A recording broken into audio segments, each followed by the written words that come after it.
Dieu c'est un bon père. Il ne va jamais te donner quelque chose jusqu'à ce que la chose là ait perdu la capacité de te détruire. Est-ce que tu sais que Dieu ne peut pas te donner 1 milliard s'il sait que tu n'es pas capable de déposer les 1 milliard là ici?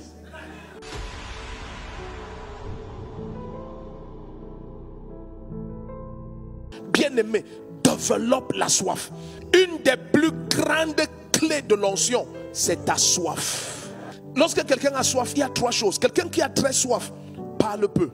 Lorsque vous voyez un chrétien qui a une soif d'une gloire supérieure, vous le savez. Lorsque quelqu'un perd l'appétit, perd la parole et perd le sommeil, sachez qu'il a un grand fardeau. Quand quelqu'un dort en paix, parle à tort et à travers et mange comme il veut, qu'il ne te trompe pas, il n'a pas de peine, il n'a pas de fardeau. Quand tu as de vrais fardeaux, tu perds la parole, tu perds le langage et tu perds le sommeil.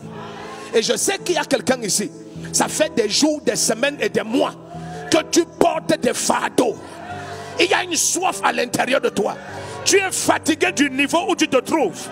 Tu es un enfant de cette maison et tu dis Seigneur, je veux reproduire la grâce qui opère sur maman Daniel et sur papa Raoul. Le premier qui dit Amen. Tu as quelque chose en toi qui te montre toujours que après que tu aies avalé le lac, il y a la mer. Après la mer, il y a l'océan. La deuxième clé pour que l'onction soit très efficace dans ta vie, c'est que tu meurs. Quelqu'un lit avec moi, Élisée mourut. Quand cet Élisée était vivant, pour ressusciter un petit garçon, il devait entrer dans la chambre du garçon, imposer ses mains sur le garçon, mettre son front sur son front, mettre ses yeux sur les yeux, la bouche sur la bouche, et marcher dans la chambre, remonter sur le corps et faire ça 7 fois. Donc ça veut dire prenait du temps, peut-être des heures, pour prier, et le petit garçon est ressuscité. Mais lorsque Élisée est mort, lorsque son âme s'est tue, lorsque sa colère est... Oh, vous savez, Élisée était un prophète rempli de colère. Si des enfants l'insultaient, il allait les maudire. Si le roi Jéroboam demandait une prophétie, je te dis, ce n'est pas comme ça dans la Bible, mais Élisée disait, va voir les prophètes de ton père et de ta mère.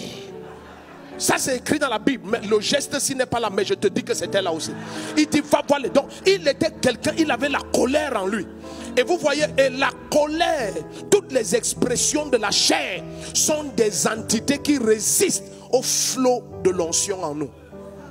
Mais lorsque le même Élisée est mort et son âme n'était plus un obstacle, un mort entrait en contact avec ses os et le mort ressuscite.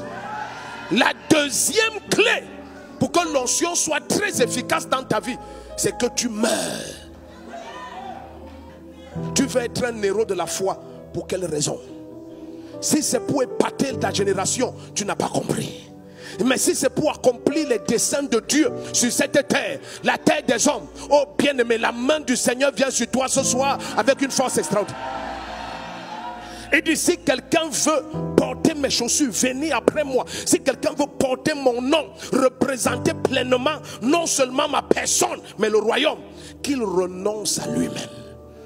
Qu'il renonce à lui-même. C'est ça une dimension de la mort. Qu'il renonce à lui-même. Que ses ambitions ne soient plus personnelles, mais que ce soit les ambitions de Dieu.